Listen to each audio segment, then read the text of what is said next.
Europa, início do século XVIII. Tempo de absolutismo, quando os reis concentravam muito poder e os governos controlavam as economias de seus países. Nesse contexto, a vida do indivíduo era determinada desde o seu nascimento. Se fosse filho de camponeses, teria pouca liberdade e seus dias seriam marcados pela pobreza e por privações. Se nascesse em uma família nobre, ele teria o direito de ir e vir e o acesso a muitos privilégios. Para a Igreja Católica e para grande parte da população, essa divisão da sociedade era imutável e expressava a vontade de Deus. Mas alguns intelectuais começavam a discordar dessa situação. Como eles mesmos diziam, o objetivo era lançar luzes nesse cenário de trevas. Para esses pensadores, conhecidos como iluministas, era preciso abandonar as explicações religiosas, pois somente a razão e o conhecimento poderiam colocar o ser humano no caminho do progresso. Ao longo do século XVIII, o descontentamento com o antigo regime aumentou, atingindo o ponto mais alto com as grandes revoluções. A primeira aconteceu nas colônias inglesas da América do Norte, resultando na independência das 13 colônias e na formação dos Estados Unidos da América, com um governo fundado nas liberdades políticas e econômicas. Mas a revolução mais radical ocorreu na França, quando as camadas populares tomaram as ruas para declarar o fim do poder dos reis e dos privilégios da nobreza. Era a Revolução Francesa derrubando o antigo regime. Alguns momentos da Revolução Francesa são considerados simbólicos, como a tomada da Bastilha e a aprovação da Declaração dos Direitos do Homem e do Cidadão pela Assembleia Constituinte. Esse documento resumia os ideais revolucionários e estabelecia a igualdade de todos os indivíduos diante da lei.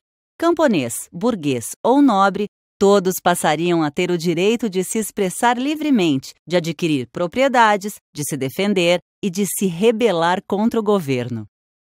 Não era pouco.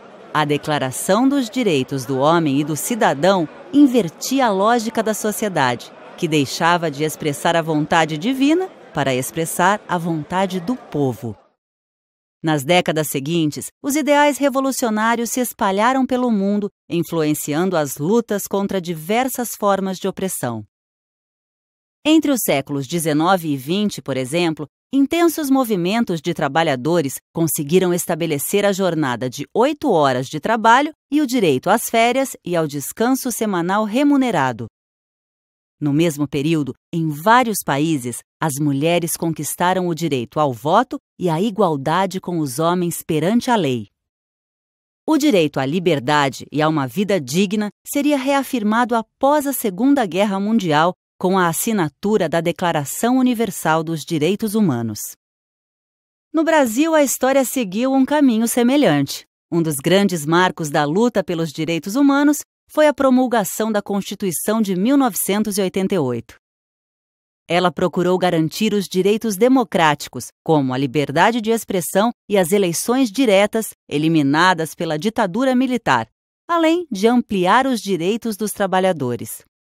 A Constituição brasileira também inovou ao transformar o racismo e a tortura em crimes inafiançáveis e imprescritíveis. Logo em seguida, foi aprovado o Estatuto da Criança e do Adolescente, que procura assegurar à criança e aos jovens condições dignas de vida, educação, saúde, alimentação e diversão, entre outros direitos. Os brasileiros também passaram a contar com o Estatuto do Idoso e com leis que protegem grupos historicamente submetidos à exclusão e à violência, como os índios, os homossexuais e as mulheres. Há ainda instrumentos que buscam garantir a inclusão social dos negros, vítimas de preconceito após séculos de escravidão no nosso país.